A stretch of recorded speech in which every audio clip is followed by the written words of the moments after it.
ஹரே கிருஷ்ணா. ஓம் நமோ பகவத்தே வாசுதேவாய. ஹரே கிருஷ்ணா. மகாபாரதம் ஆதி பருவம் பார்த்துட்ருக்கோம். இதில் துரோணர் மிகவும் ஏழ்மையான நிலையில் இருக்கார். அஸ்வத்தாமாவோட விளையாடின குழந்தைகள் பால் அருந்தும்போது அஸ்வத்தாமா தனக்கும் பால் வேணும்னு கேட்கும்போது அந்த குழந்தையோட ஆசையை நிறைவேற்றக்கூட துரோணர்கிட்ட பணம் இல்லை. அரிசி மாவை தண்ணியில் கலந்து அதையே பால்னு சொல்லி அஸ்வத்தாமாவை திருப்தி செய்கிறாங்க துரோணரும் அவர் மனைவியும். இப்படி குழந்தையை ஏமாற்ற வேண்டிய அளவுக்கு ஏழ்மை இருப்பதை நினச்சி வருந்தி பரசுராமரை அணுகும்போது பரசுராமர் அந்த சமயத்தில் பெரும் தானங்களை செஞ்சு வந்ததால் அவரை அணுகும்போது துரோணர் போன சமயத்தில் பரசுராமர்கிட்ட கொடுப்பதற்கு பொருள் எதுவும் இல்லை, எல்லாத்தையுமே தானமாக கொடுத்துட்டார். அதனால் பரசுராமர் தன்கிட்ட வந்த துரோணர்கிட்ட எல்லாத்தையுமே நான் என்கிட்ட இருந்த பொருளெல்லாம் செல்வத்தை எல்லாம் கொடுத்துட்டேன், இப்போ என்கிட்ட இருக்கிறது அஸ்திரங்கள் மட்டும்தான், அதை உனக்கு கொடுக்குறேன் அப்படின்னு சொல்கிறாரு.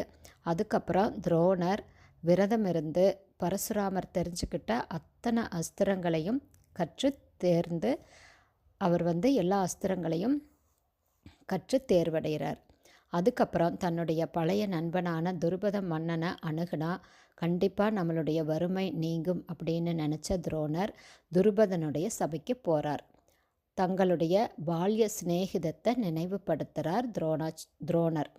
ஆனால் மன்னன் அப்படிங்கிற கர்வத்தினால துருபதன் துரோணர் சொன்னதை கேட்டு ரொம்ப ஆத்திரமும் கோபமும் அடைகிறார். என்னை பார்த்து நண்பன்னு சொல்ல துணிஞ்ச உமக்கு புத்தி மாறாட்டம் தான் ஏற்பட்டிருக்குது. பெரும் செல்வத்துக்கு அதிபதியாக இருக்கிற அரசனுக்கு பொருள் இல்லாத உம்மை போன்ற ஏழைகள் கூட நட்பு ஏற்படவே முடியாது. பால்ய சிநேகிதம் வயதான போது மறைந்து விடுவதை உலகத்தில் பார்க்குறோம். எந்த நட்புமே அழியாமல் அப்படியே இருக்கிறதில்ல. பெண்கள் காரணமாக நட்பு அழியும், விரோதம் வளர்கிறது, கோபத்தினாலும் நட்பு அழியுது, பகைமை உண்டாகுது. இதுதான் உலகத்தினுடைய நடப்பு.